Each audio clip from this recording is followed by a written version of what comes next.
Hi students, intermediate students first year కామర్స్కి సంబంధించినంత వరకు 20 మార్క్స్ సమ్ ఎక్స్ప్లెనేషన్ కోసం వీడియో చేస్తున్నాము. నెంబర్ ఆఫ్ టైమ్స్ ఎక్స్ప్లెయిన్ చేసినప్పటికీ కూడా మనకి 20 మార్క్స్ సమ్లో చాలా డౌట్స్ వస్తుంటాయి స్టూడెంట్స్కి. మ్యాక్సిమం అవుట్ ఆఫ్ మ్యాక్సిమం రోజుకో వీడియో ద్వారానో లేకపోతే నాకు కుదిరినప్పుడల్లా వీడియో చేసి మీకు ఈ 20 మార్క్స్ సమ్ అనేది బాగా బ్రీఫ్గా ఎక్స్ప్లెయిన్ చేస్తాను. నేను సాధారణంగా మనకి ఇలా సమ్ ఇవ్వడం అయితే జరుగుతుందండి. అయితే ఇక్కడ చూడండి నాన్న, ఇక్కడ మనం ఆన్సర్ చేసేటప్పుడు ముందుగా హెడ్డింగ్ చూడండి ఒకసారి. చాలా క్లారిటీగా మన హెడ్డింగ్ అనేది పెట్టాల్సి ఉంటుంది. Trading and profit and loss account of mister Balu for the year ending 31/12/2010. అలాగే డిఆర్సిఆర్ అని కూడా రాయాల్సి ఉంటుంది. ఓకేనా? అలాగే 4 కాలమ్స్ని మనం మెయింటైన్ చేస్తాం. ఇలా 4 కాలమ్స్ని లైన్లో మనం 4 కాలమ్స్ని డ్రా చేయాలి. హెడ్డింగ్ కూడా trading and profit and loss account of mister Balu అనేది క్వశ్చన్లో ఇస్తాడండి. మనకి క్వశ్చన్ పైన ఉంటుంది మనకి పర్సన్ పేరు ఏంటనేది. అలాగే ఇయర్ కూడా మనకి ఇచ్చిన క్వశ్చన్ పైనే ఉంటుంది. దాన్ని అబ్జర్వ్ చేసుకొని మనకి ఇక్కడ పెట్టాల్సి ఉంటుంది. అలాగే ఫస్ట్ ఇయర్ స్టూడెంట్లు తెలుగు మీడియం పిల్లలు అయితే కనుక ఇక్కడ చూడండి అమ్మా, 31/3/2009 నాటికి అంతమయ్యే సంవత్సరానికి కపిల్ గారి వర్తకపు లాభ నష్టాల ఖాతా. అర్థమైందా? అక్కడ ఉన్నటువంటి పర్సన్ నేమ్ ఇచ్చారు, ఇయర్ నేమ్ కూడా రాస్తున్నాం. ఈ రెండింటిని రాసాకే హెడ్డింగ్ పెట్టాకే డిఆర్సిఆర్ అని చెప్పి, ఓకేనా, ఆ అకౌంట్కి మనం కుడి చేతి వైపు ఎడం చేతి వైపున మనం డిఆర్సిఆర్లు పెట్టడం జరుగుతుంది. అలాగే 4 కాలమ్స్ని నీట్గా మెయింటైన్ చేసుకోవాలి. వివరాలు మొత్తము. ఇక్కడ చూడండి, ట్రేడింగ్ అకౌంట్ సంబంధించి సాధారణంగా డెబిట్ సైడ్ ఏమేమి వస్తాయని మ్యాక్సిమం అవుట్ ఆఫ్ మ్యాక్సిమం రాస్తాను. ఓపెనింగ్ స్టాకు, పర్చేజ్లోంచి పర్చేజ్ రిటర్న్స్ మైనస్ చేస్తాం. రిటర్న్స్ ఇస్తే మైనస్ చేస్తాం. రిటర్న్స్ ఇవ్వలేదనుకోండి డైరెక్ట్గా పర్చేజ్ అనే రాసేస్తాం. ఇక్కడ మీరు క్వశ్చన్ అబ్జర్వ్ చేస్తే కనుక రిటర్న్స్ అనేవి సాధారణంగా పర్చేజ్ రిటర్న్స్ అనేవి క్రెడిట్ సైడ్ ఇస్తాడు. సేల్స్ రిటర్న్స్ అయితే కనుక డెబిట్ సైడ్ ఇస్తాడు. ఏమా అర్థమవుతుందా? పర్చేజ్ రిటర్న్స్ అయితే కనుక ట్రయల్ బ్యాలెన్స్లో క్రెడిట్ సైడ్ ఉంటాయి. సేల్స్ రిటర్న్స్ అనేవి డెబిట్ సైడ్ ఉంటాయి. ఓకేనా? కొనుగోలు వాపసులు ఎప్పుడూ కూడా క్రెడిట్ సైడే ఉంటాయి. అమ్మకాల వాపసులు సమ్ములో మనకి డెబిట్ సైడ్నే ఇస్తాడు. అమ్మకాల వాపసు డెబిట్ సైడ్ ఉంటాయి, కొనుగోలు వాపసులు క్రెడిట్ సైడ్ ఉంటాయి. స్టూడెంట్ని కన్ఫ్యూజ్ చేయడం కోసం వాపసులు అని ఇస్తాడండి. కాబట్టి ఎట్ సైడ్ ఇచ్చాడు అనేది అబ్జర్వ్ చేసుకొని క్రెడిట్ సైడ్ ఇస్తే కొనుగోలు వాపసులు, డెబిట్ సైడ్ ఇస్తే అమ్మకాల వాపసులు అని చెప్పి భావించి మనం మైనస్ చేసుకోవాలి. నెక్స్ట్ అమ్మ, క్యారేజ్ రవాణా, వేజెస్ వేతనాలు. ఒకవేళ అవుట్ స్టాండింగ్ వేజెస్ ఇచ్చాడే అనుకోండి, అవుట్ స్టాండింగ్ చెల్లించవలసినవి ప్లస్ చేస్తాము. అదే ముందుగా చెల్లించినవి అయితే మైనస్ చేస్తాము. ఏమా, అవుట్ స్టాండింగ్ అయితే ప్లస్ చేస్తాం, ప్రీపెయిడ్ అయితే మైనస్ చేస్తాము. గుర్తుపెట్టుకోండి. నెక్స్ట్ గ్యాస్, వాటర్, నీరు, ఫ్యాక్టరీ రిలేటెడ్ ట్రాన్సాక్షన్స్ అన్నీ మనం ట్రేడింగ్ అకౌంట్లోనే రాస్తాము. ఫ్యాక్టరీ అద్దె ట్రేడింగ్ అకౌంటే. వర్తకపు ఖాతా, ఈరోజు వర్తకపు ఖాతా గురించే మాట్లాడుతున్నాం. ఫ్యాక్టరీకి సంబంధించినవి కానీ డైరెక్ట్ ఎక్స్పెన్సెస్ ఏమైనా ఉంటే కానీ అవన్నీ కూడా మనం ట్రేడింగ్ అకౌంట్లోనే రాస్తాం. ఆయిల్, ఆక్ట్రాయ్, ఇంపోర్ట్ డ్యూటీస్, అలాగే కస్టమ్స్ డ్యూటీస్ అంటే ఎగుమతి పన్ను, దిగుమతి పన్ను, ఫ్యూయల్, పవర్, ఇంధనము, లేదా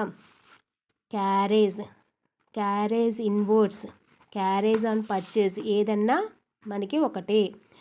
రవాణా, కొనుగోలు రవాణా ట్రేడింగ్ అకౌంట్లోనే రాస్తాము. Customs duty. Next motive power అంటే శక్తి లేదా ఇంధనం అని ఇస్తాడండి ఎగ్జామ్లో. నెక్స్ట్ క్రెడిట్ సైడ్ చూడండి, ట్రాన్సాక్షన్స్ చాలా తక్కువగానే రాశానండి. సాధారణంగా మనకి ట్రేడింగ్ అకౌంట్లో కానీ ప్రాఫిట్ అండ్ లాస్ అకౌంట్లో కానీ వర్తకపు ఖాతా కానీ లేదా లాభ నష్టాల ఖాతాలో కానీ క్రెడిట్ సైడ్ ట్రాన్సాక్షన్స్ చాలా తక్కువగానే వస్తాయి. సేల్స్లోంచి సేల్స్ రిటర్న్స్ మైనస్ చేస్తున్నాం. అమ్మకాల్లో నుంచి అమ్మకాల వాపసులను మైనస్ చేస్తాం. నెక్స్ట్ ముగింపు సరుకు. ఏమ్మా ఇలా నోట్ చేశాక చాలా జాగ్రత్తగా అన్నిటినీ అబ్జర్వ్ చేసుకొని రాసుకొని మనం నోట్ చేశాక ఇక్కడ చూడండి, మనం టోటలింగ్ ఎప్పుడూ కూడా క్రెడిట్ సైడ్ ఎక్కువ వస్తుందండి. క్రెడిట్ సైడే ఎక్కువ వస్తుంది. Maximum out of maximum 90% credit సైడే ఎక్కువ వస్తుంది. ఎందుకని? ఇది నామినల్ అకౌంట్ రూలు.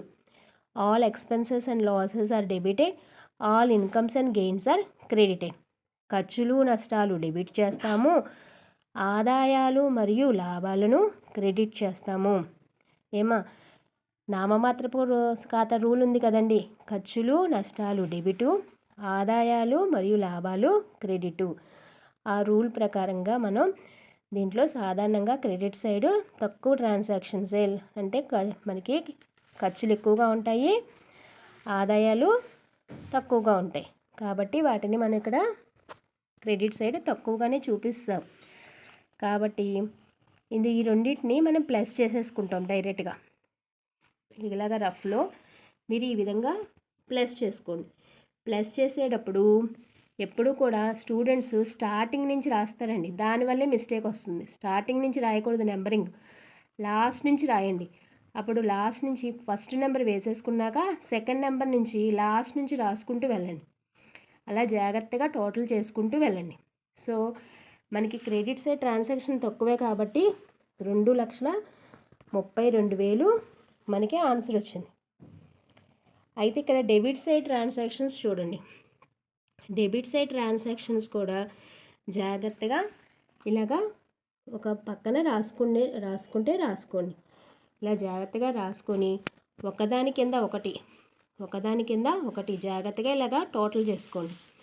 అంతేగాని నెంబర్స్ వేసేటప్పుడు ఇష్టం వచ్చినట్టు ఫస్ట్ ప్లేస్లోది, టెన్స్ ప్లేస్లోది, హండ్రెడ్స్ ప్లేస్లో రాంగ్గా వేసేయద్దు. లాస్ట్ నుంచి నెంబర్స్ వేసుకుంటూ రండి. మీకైనా కన్ఫ్యూజ్ ఉంటే లాస్ట్ నుంచి నెంబర్స్ వేసుకోండి. అలా టోటల్ చేయండి. టోటల్ చేశాక క్రెడిట్ ట్రాన్సాక్షన్లో నుంచి డెబిట్ ట్రాన్సాక్షన్స్ని మైనస్ చేయండి. ఓకేనా? క్రెడిట్ ట్రాన్సాక్షన్లో నుంచి డెబిట్ ట్రాన్సాక్షన్ అంటే ఎక్కువలోంచి తక్కువ తీయాలి, ఎక్కువలోంచి తక్కువ తీసివేయాలి. సో 2,32,000లోంచి 1,72,800ని మైనస్ చేశాను. మైనస్ చేసేటప్పుడు కూడా జాగ్రత్తగా చూసుకోండి. 0కి 0, 0కి 0, 0,8 వచ్చిందని అంటారు. అంటే మనం దీని 10 పక్క నుంచి బారోయింగ్ తెచ్చుకుంటాం కాబట్టి 2ను 1 అవుతుంది, 0 10 అవుతుంది. 10లోంచి 8 క్లోజ్ చేస్తే 2, 1లోంచి 2 తీయలేం కాబట్టి మళ్ళీ బారోయింగ్కి వెళ్ళండి. 11, 3 1 బారోయింగ్ ఇచ్చింది కాబట్టి 2 అవుతుంది. 11 నుంచి 2 క్లోజ్ చేస్తే ఎంత అవుతుంది? 11 నుంచి 2 క్లోజ్ చేస్తే 9. నెక్స్ట్ ఇప్పుడు 2లో నుంచి 7 క్లోజ్ చేయగలం. 2 ఫింగర్స్లోంచి 7 క్లోజ్ చేయగలం, క్లోజ్ చేయలేం కాబట్టి మళ్ళీ బారోయింగ్కి వెళ్ళండి. 2 పక్కన 1 పెడితే 12, 2 క్యాన్సిల్ అయిపోద్ది, పక్కన ఉన్న 2 1 అవుతుంది. సో 12లోంచి 7 తీసేస్తే 5 వచ్చింది. 1లోంచి 1 క్లోజ్ చేస్తే 0, 0 రాసిన ఒకటే, రాయకపోయినా ఒకటి. ఓకేనా? 59,200 ఈ విధంగా రాసుకొని లాస్ట్ నుంచి 3 నెంబర్స్ తర్వాత కామా, ఇంకా నెంబరింగ్ వస్తే కనుక 2 నెంబర్స్ తర్వాత 3 నెంబర్స్ తర్వాత కామా పెట్టుకోవాలి, తర్వాత 2 నెంబర్స్ దగ్గర కామా పెట్టాలి. ఇదిగోండి ఇక్కడ చూడండి, 3 నెంబర్స్ తర్వాత కామా, 2 నెంబర్స్ తర్వాత కామా. ఓకేనా? ఇలా జాగ్రత్తగా రాసి సో ఎక్కువలో నుంచి తక్కువ అమౌంట్ని తీసివేయగా వచ్చిన డిఫరెన్స్ ఏదైతే ఉందో దానిని మనం ఇక్కడ తీసుకొచ్చి గ్రాస్ ప్రాఫిట్గా చూపిస్తాం. దీన్నే మనం స్థూల లాభము ఏమంటాం? స్థూల లాభము, నెట్ గ్రాస్ ప్రాఫిట్ అని చెప్పడం జరుగుతుంది. ఓకేనా? చాలా జాగ్రత్తగా కేర్ఫుల్గా ఈ ట్రాన్సాక్షన్స్ అన్నీ చదువుకోండి. అర్థమవుతుంది కదమ్మా? సాధారణంగా క్రెడిట్ అయితే ఎక్కువ ఉంటుంది, కొన్ని రేర్ కేసెస్లో మాత్రమే డెబిట్ సైడ్ ఎక్కువ వస్తుంది. డెబిట్ సైడ్ ఎక్కువ వచ్చినప్పుడు ఎక్కువలో నుంచి తక్కువ అమౌంట్ని మైనస్ చేయాలి. ఇక్కడ చూడండి క్రెడిట్ ఎక్కువ ఉంది కాబట్టి క్రెడిట్లో నుంచి డెబిట్ అమౌంట్ని మైనస్ చేసి డిఫరెన్స్ని నేను గ్రాస్ ప్రాఫిట్గా చూపించాను. ఓకేనా? ఈ విధంగా 20 మార్క్స్ సమ్ని జాగ్రత్తగా కేర్ఫుల్గా చేయండి. ట్రాన్సాక్షన్ అన్నిటినీ జాగ్రత్తగా చూసుకోండి.